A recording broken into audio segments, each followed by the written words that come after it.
a phoenix, born from the ashes. I take care of my own. Torn down where assassins, you can't suffocate my spirit. Bienvenue sur Parlons Catch, la chaîne de catch qui parle de catch sans langue de bois. Oui, oui, je sais, cette phrase est autant difficile à dire qu'à écouter, mais que voulez-vous, pour une première, on va quand même la garder, hein. C'est une phrase toute faite comme il y en a des milliers d'autres. Et donc, en ce jeudi, on se retrouve pour une première vidéo 100% catch sur cette nouvelle chaîne consacrée exclusivement à la WWE, le bilan de la semaine. J'en avais parlé dans la vidéo présentation de la chaîne que j'ai postée samedi. Le bilan de la semaine, c'est quoi? C'est tout simplement notre avis, notre analyse, notre ressenti sur les derniers épisodes de Raw et de SmackDown Live. Et ces derniers épisodes de Raw et de SmackDown Live n'étaient pas des moindres parce que c'était tout simplement les Go Home Show avant WrestleMania. Et donc pour m'accompagner dans cette vidéo 100% catch, cette première vidéo 100% catch sur la chaîne Parlons Catch, mon petit Célian, le co-gérant de cette chaîne. Comment vas-tu en ce jour? Eh bien, bonsoir Vico, ça va très bien, écoute, je suis vraiment heureux d'être intégré sur cette chaîne, en espérant qu'on va faire de grandes choses, former une communauté, tout ça, c'est tout ce que je souhaite. Cependant, je tiens à préciser que si je vais bien, c'est certainement pas après avoir visionné Raw ou SmackDown, hein, donc clairement, c'est pas ça qui m'a rendu joyeux, hein. On va le planter le décor tout de suite. Non mais c'est bien parce que tu vois sur l'image qui s'affiche sur l'écran des gens, que ce soit tablette, PC, portable ou même télé, parce que maintenant on peut regarder des vidéos YouTube à la télé, il y a cette magnifique image où c'est marqué Parlons Catch de Raw et de SmackDown et d'NXT sans langue de bois. Donc voilà, ça commence tout de suite, c'est bien à planter le décor et je vais te rejoindre tout de suite. C'est clair que Raw et SmackDown cette semaine, surtout Raw, n'étaient clairement pas à la hauteur de Go Home Show de WrestleMania, mais que veux-tu, quand on regarde les weekly depuis 1 an et demi, surtout du côté de Monday Night Raw, encore du côté de SmackDown, on a eu des très très bonnes passes et régulièrement on a des très bons SmackDown Live, mais c'est vrai que du côté de Raw c'est la dèche depuis plus d'1 an et demi. Et d'ailleurs ça tombe bien qu'on parle de Raw tout de suite, hein, de ce fameux show rouge, parce que c'est le premier show de la semaine et c'est celui dont on va traiter en premier. Ça me laisse le temps de saluer Pierre, qui est notre graphiste attitré de la chaîne, qui est celui qui a finalement créé la miniature, qui est celui qui a créé également les images que vous allez voir, que vous voyez maintenant et que vous allez découvrir finalement au fur et à mesure de la vidéo. Donc un grand merci à lui, petite dédicace s'il passe par cette vidéo, mais j'en suis sûr qu'il sera là pour finalement ne pas manquer la première de la chaîne. Donc le show rouge qui était en direct de Washington DC lundi soir, donc aux États-Unis, mon petit Célian, avant de rentrer dans le vif du sujet, de traiter de manière précise de tous les points importants ou à retenir du show rouge, j'aimerais ton avis. Alors c'est vrai que tu m'as dit que si tu n'allais pas bien, que si tu allais bien, c'était pas grâce à Raw et à SmackDown, mais voilà, de manière globale, qu'est-ce que tu reproches à ce Monday Night Raw dans les grandes largeurs?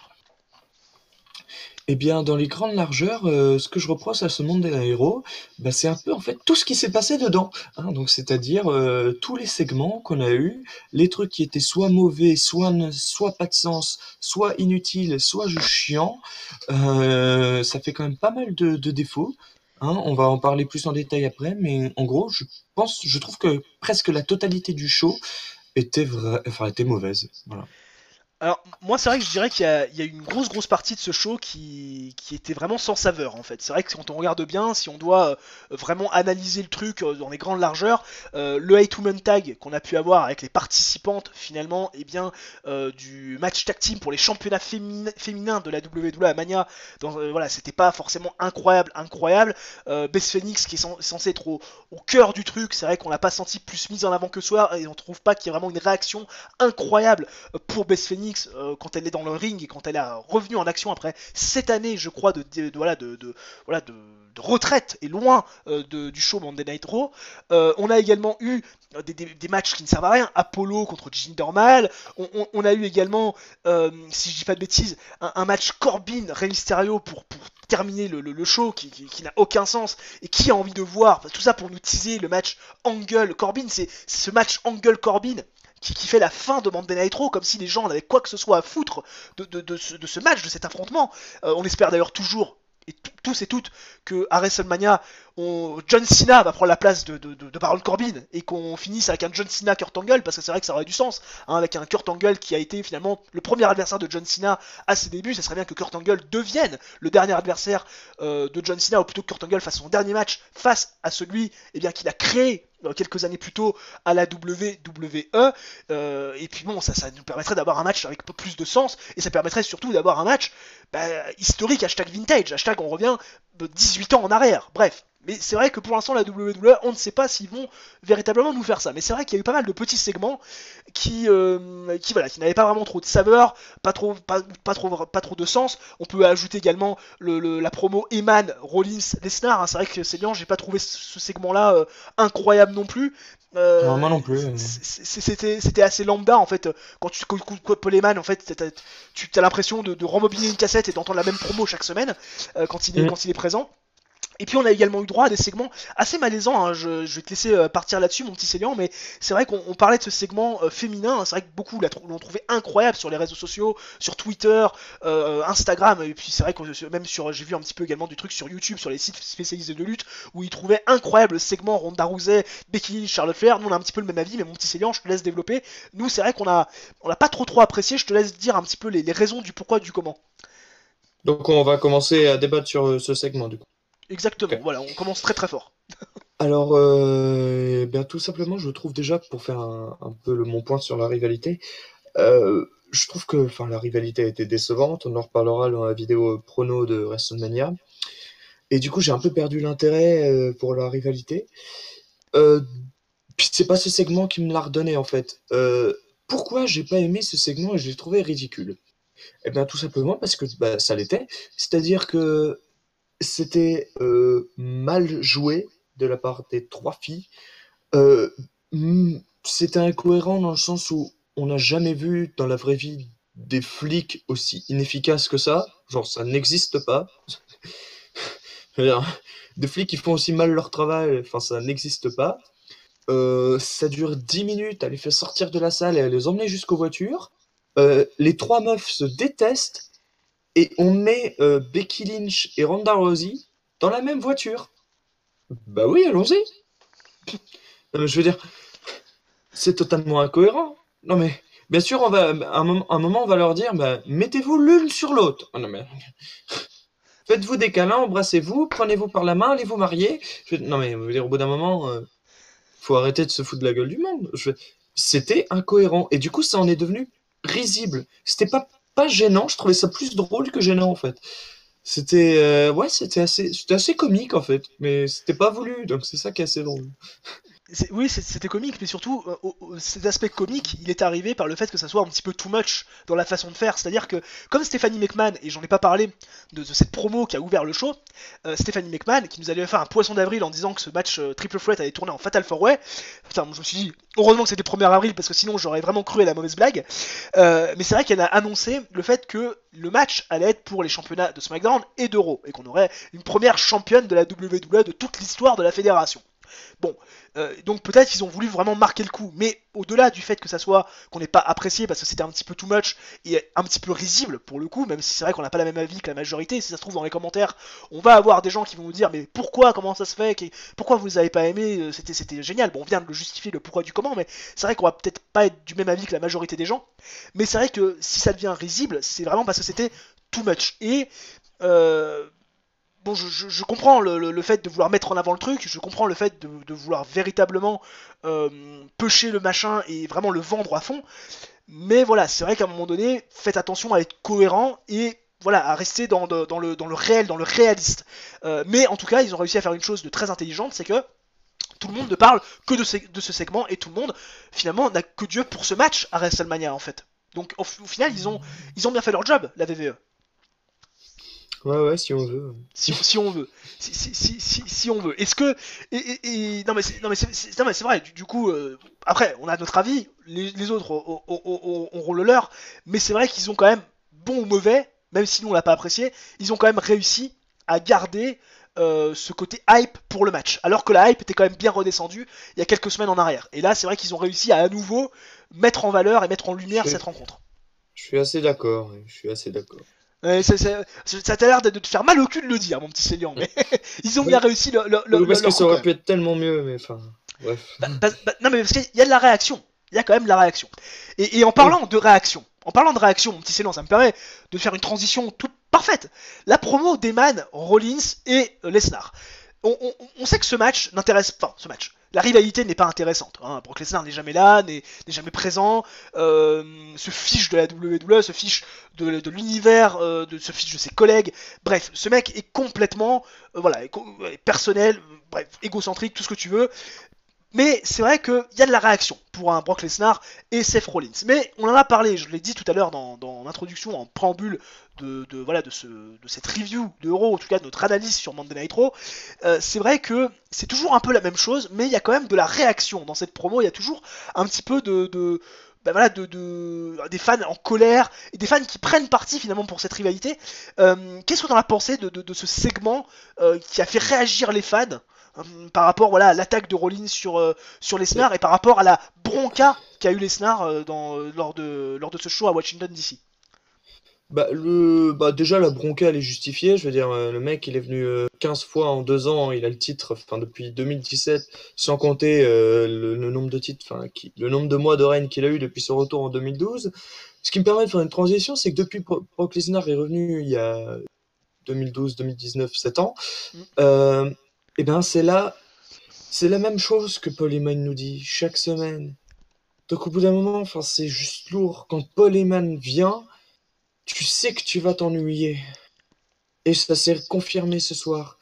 Et le problème de Seth Rollins, c'est que c'est un bon babyface. Hein. C'est même peut-être le meilleur babyface à Raw depuis 1 an, au moins. Et le problème, c'est que lui aussi, c'est du redit, quoi. Je veux dire, ce qu'il nous a dit là, il l'a dit la semaine dernière, la semaine d'avant, je veux dire. Au bout d'un moment, c'est bien, mais ça s'arrête là. Alors la confrontation Rollins-Lesnar, pourquoi pas?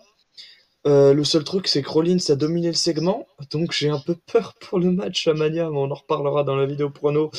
Mais j'ai peur. Ah bah c'est sûr qu'on a tous peur, mais d'un autre côté, c'est pas une archi-domination par rapport à un Drew McIntyre sur Roman Reigns. Non. Tu vois, c'est pas non plus je suis d'accord, mais c'est un peu bizarre parce qu'il a dominé grâce à 2 coups dans les corones. C'était fou. C'était trop basique, trop revu, c'est trop simple d'écriture. C'était à peine divertissant, quoi. C'était pas forcément divertissant, hein, je te rejoins complètement là-dessus.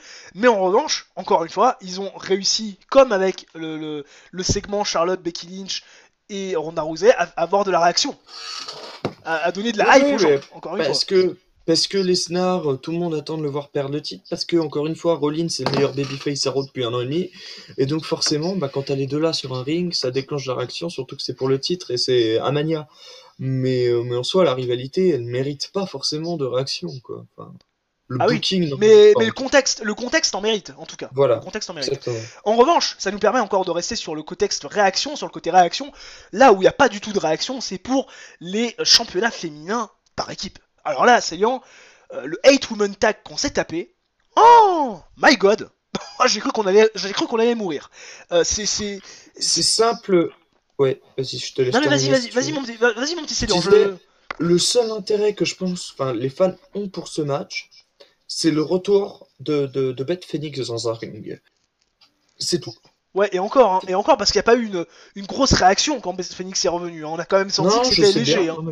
Je sais bien. Il n'y a pas une grosse attente envers Beth Phoenix. Hein. On sent, peut-être parce qu'on sent que c'est du one shot et qu'elle va s'arrêter après Mania, mais c'est vrai que il n'y a pas une grosse réaction. Alors c'est vrai que tu peux pas compter sur Natalia pour donner de la réaction, tu peux pas compter sur les Iconics qui sont malaisantes, tu peux pas compter sur Tamina, sur Tamina et Nia Jax qui, même si elles sont bonnes dans ce qu'elles font, en tout cas de mon point de vue. Tu peux pas compter sur Bayley non plus. Bayley, elle a pas de réaction, il y a que Sasha Banks qui est à peu près. Ouais, Bayley elle en avait il y a quelques années, mais ils l'ont cassé hein, avec sa rivalité avec Alexa Bliss. Tout ça pour pusher Alexa Bliss, hein, comme si elle était déjà pas assez pushée. Enfin, tu me diras maintenant, si elle est quand même bien pushée parce qu'elle est host de WrestleMania. Voilà, elle a pas de match. Bon, on va quand même lui montrer montrer son cul, nous montrer son cul dans un petit shorty moulant. Elle va être contente, y a pas de souci, pas d'angoisse. C'est quoi, je préfère encore la voir dans un ring que la voir dans des segments gênants chaque semaine. Oui, c'est vrai, parce que c'est vrai que le segment où elle était avec Tyler Breeze et puis EC3 là qui était torse-poil en train de faire ses exercices de musculation, c'est vrai que ça porte beaucoup à confusion. Hein. Mais bon, bref. Mais tout ça pour dire que le 8-woman tag, encore une fois, au-delà du 8-woman tag, c'est vrai que les filles qui ont été appliquées dans le 8-woman tag et qui vont avoir leur match dans un Fatal 4-Way à Mania pour les titres féminins par équipe, clairement, c'est un flop. C'est un flop, je sais pas trop ce qu'ils vont décider, mais c'est un flop. Quand je vois qu'on va avoir Buddy Murphy, Tony Nese en pré-show, et qu'on va avoir ce match-là de merde, faut le dire, dans le main show, bon après s'ils le font durer 5-6 minutes, ça me va, mais... Bon, mais ça durera pas 5-6 minutes, hein. Ça durera pas 5-6 minutes, ils vont faire durer le plaisir un peu plus longtemps. Laisse-moi espérer. Non, mais ça c'est... Non, Célian, voilà. N'espère pas trop. On va continuer donc dans les choses qui n'ont eu aucune réaction. Alors je vais pas m'attarder sur le match Apollo de Jinder Mahal. Je crois que tout le monde s'en fout, hein, voilà. Victoire d'Apollo Crews si ça vous intéresse, mais bon, je crois qu'on n'a pas grand chose à rajouter là-dessus. Jinder Mahal, Kinder Mahmoul, Kinder Gemal est à nouveau à sa place, c'est-à-dire une place de jobber. Quand je pense qu'on s'est tapé 6 mois champion de la WWE. Oh my god. Ça il est loin ce temps-là, Il y a quand même dans les gros flops de cette soirée, dans le manque de réaction énorme, même si c'était la dernière et qu'on nous a passé un clip, de la rétrospective de sa carrière de Kurt Angle, c'est vrai que tout ce qui tourne autour de Kurt Angle, Baron Corbin, on a le sentiment que c'est de la mauvaise réaction. Un petit peu comme le public peut en avoir envers Brock Lesnar, mais c'est vrai que dans la mesure où ça a pas de titre, il n'y a pas de titre en jeu dans cette rivalité, il n'y a pas d'intérêt, il n'y a pas d'enjeu, et que ça n'a pas de sens, et que c'est une rivalité réchauffée, bah on s'en fout quoi. Clairement, on s'en fout. Et puis c'est surtout qu'il y a déjà un problème avec Kurt Angle depuis qu'il est revenu. Je veux dire, Kurt Angle il est revenu il y a 2 ans maintenant à la VE. Je veux dire, en general manager, il est pourrave totalement. Et dans un ring, bah, il est rouillé. Il est vraiment rouillé, ouais. Il est atteint.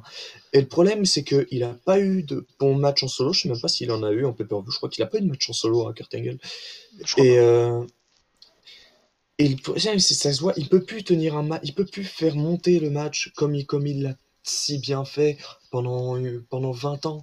Je veux dire, il peut plus le faire. Et c'est pas avec Baron Corbin que le match va être bon. C'est pas avec Baron Corbin que la rivalité va être intéressante. Parce que Baron Corbin, c'est comme Kurt Angle quand il était general manager. Enfin, on l'aime pas parce qu'il fait bien son job. On l'aime pas parce qu'on n'a pas envie de le voir là, Baron Corbin. Moi, Baron Corbin, honnêtement, je trouve qu'il fait du bon boulot. Alors après, attention... moi, il m'énerve. Mais moi, je trouve qu'il fait du bon... Après, on n'a pas le même avis là-dessus, mais je trouve qu'il fait du bon boulot. Même si, encore une fois, il n'est pas dans une rivalité qui va vraiment le mettre en valeur. Et surtout, il n'est pas dans une rivalité où il peut finalement la monter et lui faire prendre de l'importance. Mais au-delà du fait que Kurt Angle soit rouillé, ce qui justifie la réaction, la mauvaise réaction, la hit qu'il peut y avoir autour de ce match-là, c'est que finalement, on attendait quelqu'un d'autre à la place de Baron Corbin, un John Cena par exemple. Alors on a toujours espoir, j'en parlais dans le préambule de la vidéo, on a toujours espoir qu'effectivement John Cena prenne notamment la place de Baron Corbin, ça pourrait peut-être arriver, même s'il faut pas trop se faire d'illusions non plus, hein, faut pas non plus trop espérer, mais c'est vrai que le fait que ça soit Baron Corbin à la place d'un John Cena qui aurait été voulu, ça aide pas non plus, tu vois. Rajoute à ça le fait que, comme on l'a dit, ça soit rouillé dans un ring pour Kurt Angle, qu'il a été un petit peu boring en tant que general manager et même en tant que babyface, retour de sa carrière de lutteur. C'est vrai que ça aide pas non plus, quoi. Ça donne pas une bonne image à la rivalité. Ouais, non, je suis d'accord. Ouais, j'ai pas trop envie de m'attarder sur ce match, hein, je m'en fous. Espérons qu'il y ait John Cena qui vienne, et puis sinon, bah, c'est triste pour Kurt Angle quoi, de finir là-dessus, mais ça me désespère plus que ça m'énerve en fait. Et il y a un truc qui est très triste et très désespérant, et tu vois, la transition est incroyablement bien faite aussi, mon petit Célian, c'est ce qui se passe pour les Revivals. Les Revivals, ils ont fait face à Ricochet et à Aleister Black, ils ont gagné le match par décompte à l'extérieur, et si je dis pas de bêtises, ils ont pas de match à WrestleMania. Non. Et oui. C'est pour ça que je disais c'est triste. Ils ont pas de match à WrestleMania. Si je dis pas de bêtises, j'ai regardé la carte tout à l'heure, ils ont pas de match. Et moi ça m'étonne pas. Bah, c'est quand même dommage parce que les mecs ils font du boulot, vraiment un gros boulot quand même, on va pas se le cacher. Et ils ont rien quoi. La division par équipe de Raw est morte. Alors on aura le temps de parler de SmackDown tout à l'heure parce qu'il y a des choses qui se sont passées, des choses qui ont été annoncées. Mais enfin quand même, c'est vrai que là, my God quoi, my God. Ouais bah. Les Revivals. Les officiels en ont rien à foutre de la division tag team depuis depuis près d'un an, donc toute l'année 2018 était horrible hein, pour les tag teams, donc ça continue quoi. Ça continue. Ouais, non, non, mais c'est surtout que c'est dommage parce que quand on voit le match qu'ils font avec Aleister Black et Ricochet, on se dit qu'il pourrait y avoir quelque chose de bien à faire peut-être avec les Heavy Machinery. Ça pourrait être intéressant. Vu leur booking, ouais. Moi j'adore Otis, hein. Otis, je le trouve cool, je le trouve vraiment cool. Mais bon, et voilà, je sais pas, ils ont décidé de rien en faire non plus. C'est un petit peu comme Sanity, on aura le temps d'en reparler. Du côté de Monday Nitro, je pense qu'on va cutter le match Corbin Rey Mysterio, hein, victoire de Baron Corbin, mais je pense qu'il n'y a pas grand chose à dire. Ça servait pas trop à grand chose. Il nous reste un ou deux trucs, on n'a pas parlé de Batista. Et voilà, c'est ça. Parce qu'il faut quand même finir sur la satisfaction. Et attends, avant de terminer par la satisfaction, on a eu quand même une promo au début de Stephanie McMahon. J'en ai parlé. Si, je l'ai dit. Ah bon? Oui, je l'ai dit. Qu'elle avait annoncé, les titres par équipe, les titres que ça allait être. Et ben moi je voulais juste rebondir là-dessus 2 petites minutes. Tu sens pas l'unification des titres? Bah si. On est d'accord. Ouais, mais moi de toute façon j'étais contre. Hein. Je veux dire, je suis contre. Ça veut dire que, alors certes, t'auras une grosse championne qui peut-être va avoir un booking excellent avec une rotation incroyable parce qu'elle va pouvoir affronter des filles de Raw, de SmackDown. Pas de soucis, pas d'angoisse. Mais alors les filles de SmackDown, mon Dieu, comment elles vont faire pour avoir une opportunité? Ça veut dire que même les filles de Raw, comment elles vont faire pour avoir des opportunités? Ça va se compter sur les doigts d'une main. Mais allez, elles vont peut-être avoir 2 ou 3 opportunités tous les 2 ans, les filles. Même pas. Au final, si on fait ça. C'est clair, ça. C'est pas une bonne chose pour moi. On aura le temps d'en reparler d'ailleurs avec ce qui s'est passé pour les filles de SmackDown dans la fameuse Battle Royale. Je reparlerai plus parce que mon avis est un peu ambigu, enfin je suis mitigé, donc on en reparlera plus pendant la vidéo pronostic, on aura un peu plus le temps. On aura un petit peu de temps. D'ailleurs, on va être très clair, hein, les gens, on va zapper le kick-off pour WrestleMania. Je pense que voilà, vu les matchs qu'il y a dedans, on parlera de Murphy contre Tony Nese, si je dis pas de bêtises, c'est ça? Bah ouais, on fera juste les pronos des matchs du kick-off, puis voilà quoi. Voilà, on va juste s'intéresser au match Cruiserweight, hein, le reste, les Battle Royale, laissez tomber, on s'en fout complètement.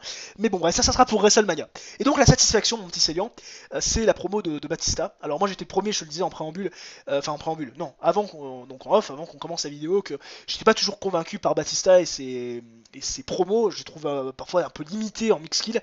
Mais alors là, certes il a eu que 3 mots à dire, mais alors là, pop, il a dit 3 mots. 3 mots qui, directement, nous font re-rentrer dans la rivalité si on était perdu. Et le gars nous donne toutes les raisons d'être hypé complètement pour son match face à Triple H, au-delà de la stipulation, parce que ça devient personnel. Complètement, c'est personnel. Moi, c'est un des matchs qui m'avait le plus de WrestleMania. Je sais que ce sera pas un des meilleurs, parce que Batista et Triple H in ring, c'est old school, hein. C'est old school. Voilà, c'est ça. Mais ça va être violent. Ça va être violent. Et puis c'est quand même Batista et Triple H, c'est 2 légendes. On est là, c'est un match la dernière fois qu'on a eu, c'était en 2005. Mais c'est comme Orton Hardy. Ouais, voilà. Triple H, il a assuré un max la rivalité, je veux dire, au micro. Waouh, l'intensité. C'est lui qui a porté le truc. Hein. Batista, il s'est vraiment réveillé, selon moi, sur la promo qu'on a eue là à Washington DC cette semaine. Hein. Et là, je veux dire, t'as Batista qui te remonte à chaque fois qu'il a massacré Triple H, c'est assez drôle, et qui lui dit, bah voilà,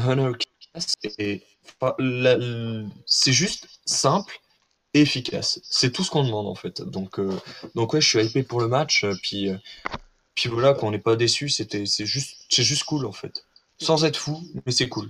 C'est vrai. Et puis on remarquera quand même que les rivalités les plus attrayantes, les plus travaillées ne sont pas pour les matchs de championnat. On aura le temps d'en reparler également du côté de SmackDown Live. J'ai rien d'autre à rajouter par rapport à ça. Tu as tout dit, mon petit Célian. Et donc on va pouvoir passer au deuxième show de la semaine, le Go Home Show, donc du show bleu, dernier show avant WrestleMania, si je dis pas de bêtises. C'était du côté de quelle ville, mon petit Célian? Je ne sais plus. Ouais, je sais pas non plus parce que je regarde jamais en fait. Ouais, bah voilà, Washington DC, je savais parce que ils avaient dit que Batista c'était dans sa ville natale, donc je savais qu'il était né à Washington DC, mais SmackDown Live, je ne sais plus. Je sais pas, bref, ça doit être dans les eaux, de toute façon, voilà, ça doit être pas loin, hein, ça doit être pas loin de New York et de Brooklyn, là aura lieu WrestleMania. L'image de SmackDown Live qui s'affiche, faite par Pierre, encore un grand merci à notre graphiste attitré, mon petit Célian, avant de donner... passer point par point et de dire ce qu'on a pensé des divers segments qui nous ont été proposés. Même question pour Monday Nitro. Qu'est-ce que t'as pensé globalement de ce SmackDown Live? Bah c'était moyen moyen. Hmm. C'était pas nul. J'ai bien aimé le segment d'ouverture, j'ai bien aimé le segment de fin. Et puis c'est à peu près tout, parce que sinon il y a eu des trucs soit anodins, soit qui m'ont un petit peu agacé dans ce SmackDown Live. Donc on va en parler. On va faire chronologiquement dans le show. On va commencer par la Bon, promo d'ouverture peut-être. Je sais pas comme tu veux. oui, ah bah ça dépend sur ce que tu veux. On peut commencer par n'importe Bah quoi. On peut commencer par le négatif pour terminer par le positif. Bon, tu me diras, comme tu l'as dit, comme comme SmackDown Live cette semaine, c'était assez moyen. Et effectivement, il y avait surtout la promo d'ouverture qui a été vraiment exceptionnelle. Euh, je sais pas, comme tu veux. Est-ce qu'on commence par le positif? Je sais pas. Les abonnés, ils pourront pas voter, hein, étant donné qu'on fait pas ça en live. Ça sera intéressant si un jour on a OBS qui ne bug plus de faire un live. Tu vois. écoute, ce que je te propose, c'est vu qu'on a fait le négatif à Raw et on a terminé par le positif, bah on inverse, on commence par le positif, on finit par Allez, le on commence par négatif. le positif. Vas-y, la promo d'ouverture, mon petit Célian. Alors, AJ Styles, Kevin Owens et Randy Orton. Bah déjà, quand t'as ça sur le ring en promo, tu sais que ça peut être bien, hein. Hmm. Techniquement, ouais. Euh, le match AJ Styles-Randy Orton, bah c'est une rivalité qui est simple, encore une fois, un peu, mais efficace, voilà, un peu comme le Triple H Batista. Mais très C'est personnel simple, aussi, hein. efficace, Très personnel. voilà, et c'est exactement ce que j'allais dire, c'est que c'est très réel, comme encore une fois le Triple H Batista où Hmm. il mentionne des faits réels qui se sont passés. Hmm. Et ben là, c'est pareil. On parle des histoires indie de Styles, on parle de la drogue, des affaires de Ouais. drogue de Randy Orton. C'est vraiment, tu sens que c'est une conversation que tu pourras avoir avec un ancien pote avec qui tu viens de te brouiller ou quelque chose comme ça, tu vois, Hmm. avec qui tu as envie de régler les comptes. Ça fait vraiment très réel. Euh, du coup, c'est vraiment bien. Le seul truc qui me fait un peu chier, c'est que bah, il y a Kevin Owens qui est là, qui a le segment d'ouverture, et il a pas de match à WrestleMania. Mais, mais, Ça me rend deg, là. mais, mais complètement. Alors qu'il y a des gens qui commencent à marceler avec mon téléphone portable, là. Ils sont n'importe quoi, là. Mais c'est toi qui m'as harcelé en plus. C'est toi qui viens de m'envoyer un message. Quoi? Non? Ah non, non, Ah c'est. non, non. Non, non, mais c'est Pierre, mais n'importe quoi. Bref, oh là là, c'est n'importe quoi. Les gens, ils sont en train de marceler au téléphone. Laissez-moi tranquille, je tourne une vidéo. Donc, du coup, on parlait de quoi? Je ne sais plus. Bah de On parlait de Kevin Owens qui avait pas de match à Ah oui, WrestleMania et quand même de mais la bonne. mais c'est ça, moi je comprends pas pourquoi on n'a pas fait un triple threat en fait. Pourquoi on n'a pas fait Kevin Owens, Daniel Bryan contre Kofi Kingston. Ça aurait eu la gueule, beaucoup plus de gueule à mon avis que le match qu'on a actuellement, on aura le temps d'en reparler. Mais c'est vrai qu'on n'a pas du tout le même avis par rapport au match Kofi Bryan. Mais c'est vrai que voilà, pour Kevin Owens, on sait qu'il a toujours été plus ou moins mal vu par Vince McMahon, mais de là à se retrouver dans le kick-off et dans la Battle Royale, c'est vrai que là ça Et commence à faire peur, hein. il est pas encore annoncé hein, dans la Battle Royale. Ouais, ouais, c'est bon. Non mais c'est dommage, c'est dommage. Mais Je pense qu'il y sera même pas. on verra. Bah, tu me diras, je sais pas si. Je pense que pour son image, ça serait mieux qu'il n'y soit pas. Voilà, tu vois, comme ça au moins. Hmm. Je préfère pas avoir même moi, hein, je préfère pas avoir de match à WrestleMania que être dans la Battle Royale, hein, je te le dis tout de suite, hein. Ah ouais, c'est clair. Même moi, petit YouTuber 4, je préfère, hein, tu vois, je vais être clair avec toi, hein. Mais sinon, pour en revenir à Orton Styles, hein, t'as tout dit. Très personnel, très viscéral. On a une rivalité qui est quand même plutôt 50-50, hein. C'est vrai on sent quand même qu'ils prennent le dessus respectivement, voilà, à tour de rôle. Alors le dernier mot ça a été pour Randy Orton, mais c'est vrai que sinon c'est une rivalité plutôt voilà, très bien, très simple, très bien construite, très viscérale, très haletante. Styles vraiment m'impressionne en promo. Je trouve qu'Orton porte encore le truc, mais Styles était vraiment à un très bon niveau comme on l'avait plus vu depuis quelques mois, même quelques années en fait. Donc en fait finalement depuis son premier règne de champion de la WWE, on l'avait pas vu autant performant comme ça là, au micro. Donc non, bonne promo d'ouverture et c'est le match Orton Styles qui limite me hype le plus pour WrestleMania. Voilà, ils ont même pas besoin de ceinture, rien du tout, les mecs, ils se suffisent à eux-mêmes, donc c'est vraiment une rivalité qui est quand même plutôt sympathique. On continue sur les points positifs, mon petit Célian, du coup. Bah oui, mais après c'est pas forcément le même pour toi. Là, bon, j'ai mis la positif. Oui, non mais bah écoute, non, mais on peut parler de la promo de Kofi et Brian, hein. Toi, c'est du point Ouais, positif pour toi. Après, le reste pour nous, c'est du point neutre, voire négatif. Donc autant ouais, c'est ça. qu'on débatte sur le point qu'a trouvé positif et moins le point que j'ai trouvé négatif, hein. Ça peut être intéressant aussi, hein. Allons-y, mon petit Célian. la promo de fin, bah, alors, je tiens à dire vraiment une chose. Bordel, que Daniel Bryan est bon au micro. Je suis désolé, tu n'es peut-être pas d'accord, mais il est génial. Dans son personnage, il est génial. J'adore Daniel Bryan. Il est sous-coté. On l'oublie trop là dans cette rivalité parce que tout le monde a Dieu que pour Kofi Kingston. Alors je trouve que dans la rivalité là, il fait pas un boulot phénoménal. Mais oh là là, Daniel Bryan, mais il porte, il porte Mais Kofi Kingston alors, en tu vois, le. tu vois mon petit Célian, je vais te rejoindre à un truc. Là, je vais te rejoindre sur un truc. Ouais. Tu disais que je serais pas forcément d'accord avec toi par rapport à Daniel Bryan, le fait qu'il soit bon. Daniel Bryan est bon. C'est pas le problème. Daniel Bryan a un talent incroyable. Je ne remets pas en cause son talent. Je remets en cause le booking qu'il a. C'est-à-dire que c'est toujours la même chose chaque semaine, chaque semaine, chaque semaine et encore chaque semaine. C'est du copier-coller. C'est une cassette qu'on rembobine chaque semaine. Et ça me pose problème parce que il n'arrive pas à se renouveler. Et en plus, il y a Rohan qui ne l'aide pas, qui sert à rien et qui fait tâche. Ah, c'est un plot le mec, c'est C'est un un plot. plot. C'est un plot, il sert à rien. Et quand je pense que Luke Harper n'a pas de match, le mec, ça fait depuis 2 mois qu'il est apte à catcher. Il est hyper talentueux, Harper. Il a toujours pas eu un match. Ouais. Et Rohan, il est là, il a zéro talent, zéro charisme, il a rien ce mec. Et il est là, et voilà, un plot. Le mec, c'est un plot. C'est pire que Tamina. C'est un porte-manteau, il sert d'accoudoir, tu sais. Pas de soucis, pas d'angoisse. Mm. Mais c'est vrai que je suis d'accord avec toi sur le fait que Daniel Bryan est très bon, mais son booking ne l'est pas.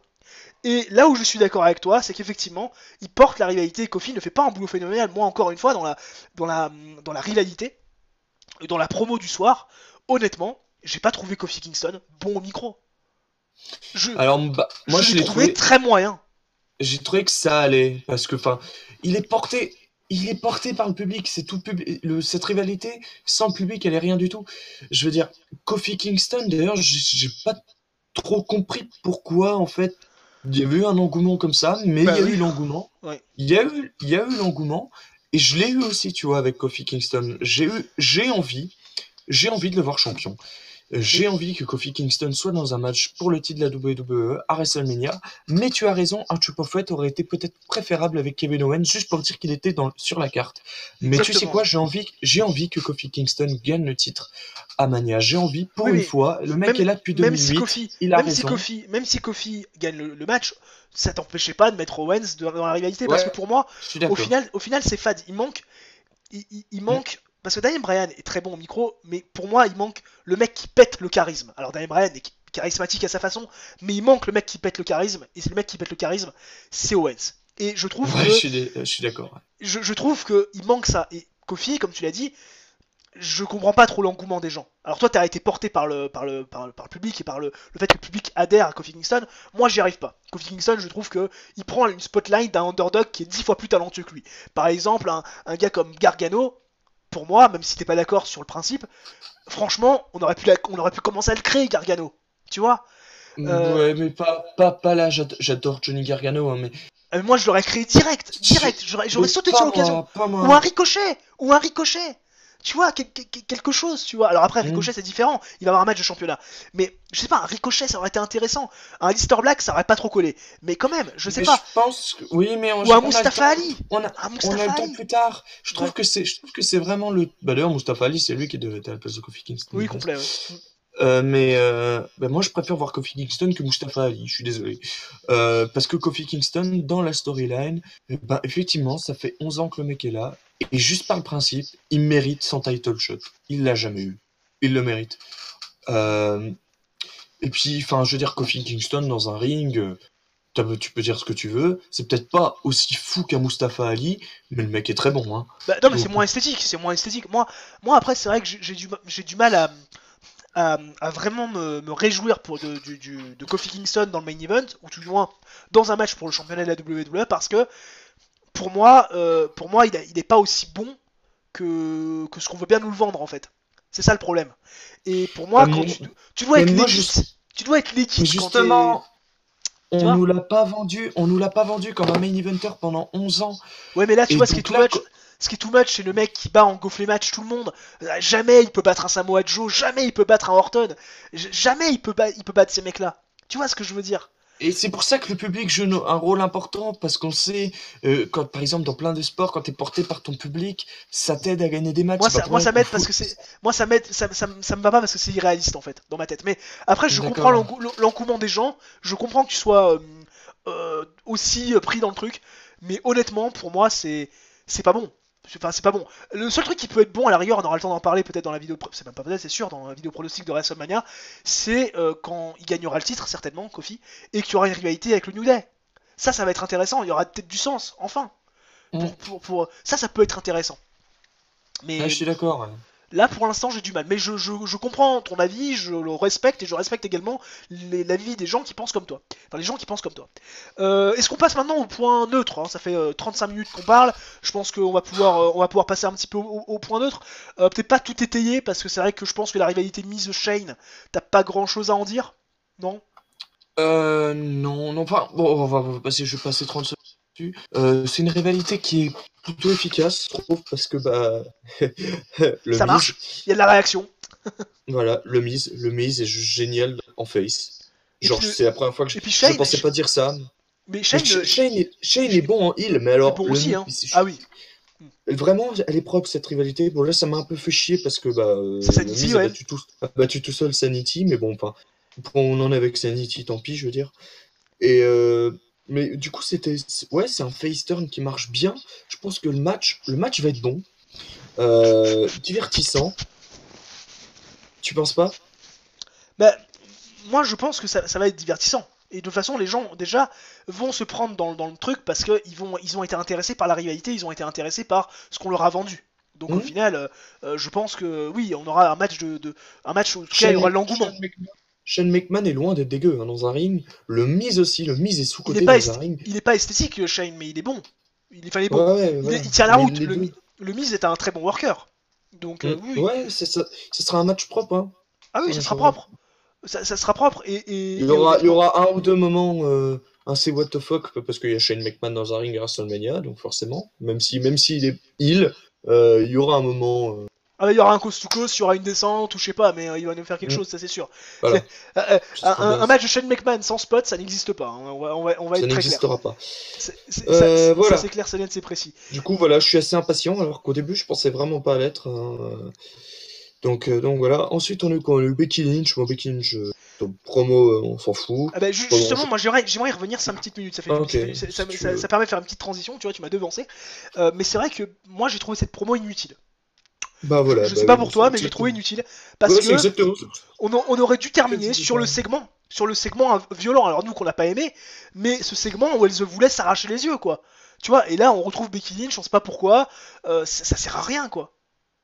Enfin, Ouais. ça ne sert strictement à rien. J'aimerais bien comprendre l'intérêt du truc. À part pour montrer Becky Lynch. D'ailleurs, ça part On complètement la en couille voit parce que. trop, on la voit trop, on a trop de Mais temps d'antenne. bah là, c'est pire que Roman Reigns, hein. Ça devient pire que Roman Reigns, hein, c'est un truc de fou. Mais moi, là où je voulais vraiment. Vraiment, bon, je pense que le match Samoa Joe, Mustafa Ali, y a pas grand chose à dire dessus. Samoa Joe, bien coté en tant que champion des États-Unis, qui commence à voilà, avoir un règne consistant avec des victoires quand même intéressantes et qui permettent de le placer en vue de son match face à Rey Mysterio, même s'il est incertain, Rey Mysterio, Mhm. pour ce match, apparemment blessé. On aura peut-être des confirmations ou des plus amples informations dans les jours qui viennent, mais en tout cas, voilà, pour l'instant blessé. Mais moi, là où je voulais vraiment. Les points qui m'intéressent vraiment et qui, je pense, intéressent quand même un minimum, le point qui intéresse vraiment les gens, c'est ce qui s'est passé avec le 18, enfin plutôt le 18 Women and Men Mixed Match Challenge. On a eu un truc complètement what the fuck. Bon, moi, je suis pas sûr que ça intéresse plus les gens que les tag teams. On en reparlera un petit peu après. Mais Ah non, mais enfin, bah, les tag teams, qu'est-ce que tu veux. Oui, les tag teams avec l'annonce d'Alexa Bliss par rapport à Fatal bah 4 Way. oui, Ouais, oui, bah le. c'était ça que tu voulais dire? Oui, bah, oui, non, mais vu que tu me parles de ça, je reprends en disant qu'effectivement Oui, c'était l'annonce d'accord, d'Alexa ok. Bliss. Mais d'ailleurs déçu que ce Fatal 4-Way ne soit pas tourné en ladder match. Parce que nom de Dieu, t'as Ricochet, t'as Black, Sheamus et Cesaro, c'est des valeurs sûres. Les Usos, j'en parle Hmm. même pas. C'est qui l'autre équipe? Shin... Bah, Shinsuke Rusev Nakamura. Shinsuke Nakamura, Oui, mec, quand même.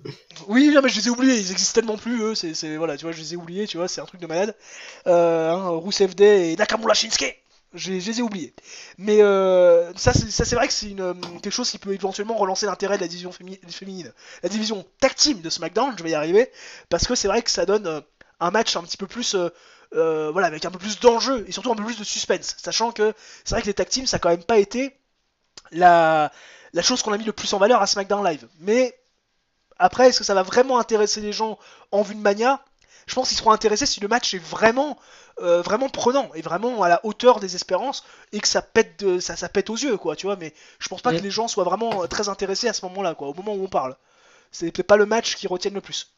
Non, je suis d'accord quand même. En revanche, ce qu'ils peuvent peut-être retenir, et c'est là où je voulais parler du 8 Women and Men Mixed Match Challenge, c'est que ce 18, ce match à 18 là, incluant des femmes et des hommes, on a quand même vu dedans des catcheurs de renom.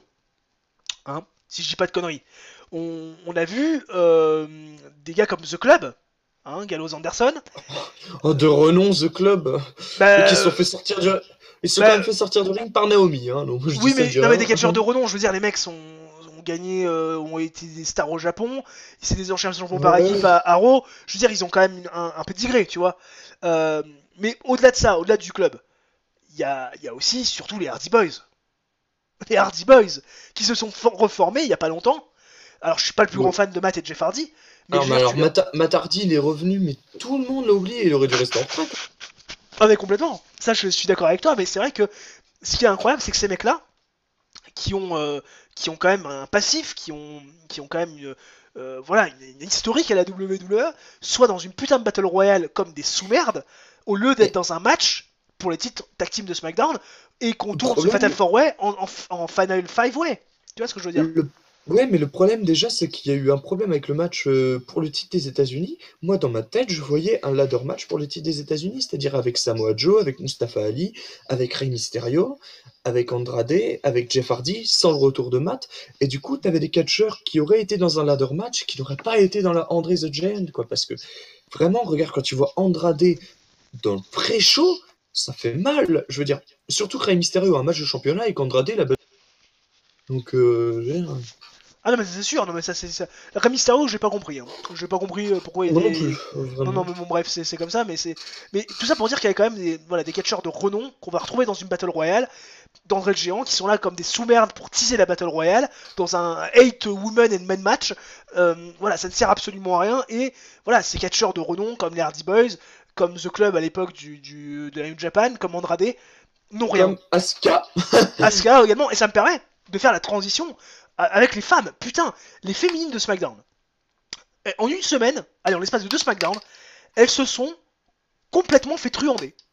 Asuka, elle était championne jusqu'à la semaine dernière, elle se fait prendre le titre par Charlotte, et là on lui donne la victoire sur la Battle Royale pour dire, voilà, on fait passer la pilule par rapport à la perte de ton titre. Mais au-delà de ça, tu retrouves aussi des filles comme Carmella, Sonya Deville, Mandy Rose et Naomi qui étaient censées avoir un match pour éventuellement être challengeuses numéro 1 à Mania. Ces filles-là, elles sont prises également pour des grosses connes.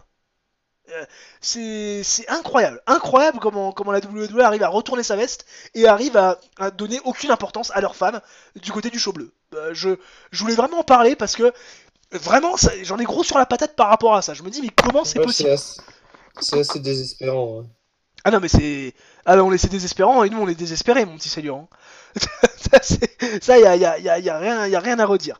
Est-ce qu'on termine cette première vidéo bilan de la semaine par c'est désespérant et on est désespéré, ou est-ce que tu as quelque chose à rajouter mon petit Célio de plus positif? Bah écoute, c'est pour ça les shows ne méritent pas qu'on finisse par un positif. Je veux dire, c'est des gros shows de WrestleMania. Quand on voit la boost qu'on nous a proposée, ben c'est pas plus mal qu'on termine sur un truc négatif, genre parce que c'était mauvais. Voilà, il faut le dire. Donc hein. Oui. Notre proverbe, on parle sans langue de bois, je vois pas pourquoi on ferait « Ah, c'était bien, on va terminer par du positif ». Non, c'était nul, on le dit, voilà. Non mais c'est ça, de toute façon c'est marqué hein, sans langue de bois, c'est le podcast qui va être de toute façon honnête. Voilà, la plupart des chaînes YouTube de Catch FR sont honnêtes, voilà. Il y en a quelques-uns qui sont moins que d'autres. C'est logique, hein. On n'a pas toujours envie de donner à fond son avis parce qu'on a peur peut-être des représailles. Nous on en a rien à carrer. Voilà, c'est Vico, c'est Célian, paf, c'est nous. sans langue de bois, du début à la fin, on est vrai, on est nature, et on dit ce qu'on pense. Sur ces belles paroles, on va se quitter, donc pour cette première vidéo 100% catch de la chaîne, le bilan de la semaine. Nous on se retrouve donc dès demain, vendredi, donc pour la vidéo pronostic de WWE WrestleMania 35, et ça sera donc le prochain rendez-vous. Et puis samedi, si je dis pas de bêtises, la review d'NXT TakeOver. Oui, pas de preview parce qu'on n'aura pas le temps malheureusement, on sera un petit peu trop short, mais voilà, demain, donc vendredi, preview donc de WrestleMania, et donc samedi, bien évidemment, review donc d'NXT TakeOver qui a été déplacé au vendredi parce que oui, c'est la nouvelle mode de la WWE. Vendredi NXT TakeOver, Hall of Fame le samedi et dimanche WrestleMania. Voilà donc pour les programmes de ces 2 prochains jours sur la chaîne Parlons Catch. N'hésitez pas à vous abonner donc à la chaîne, à activer la cloche pour recevoir, éventuellement avoir un peu plus de chance de recevoir une notification le jour où vous voyez une vidéo qui sort, ou le jour où une vidéo sort, parce que oui, quand on active la cloche, techniquement, une fois sur 2, la notification apparaît. Et n'hésitez pas également à nous suivre sur les réseaux sociaux, Twitter, Instagram. Tout était bien évidemment en haut des diverses images réalisées par Pierre. Merci d'avoir été là pour la première, j'espère que ça vous aura plu. N'hésitez pas à mettre un j'aime si tout cela vous a convenu. N'hésitez pas également à mettre en commentaire ce que vous avez pensé de cette vidéo, à mettre en commentaire ce que vous avez pensé de ce show. Et sur ce, les fans de catch, ciao, bye bye, portez-vous bien et à demain.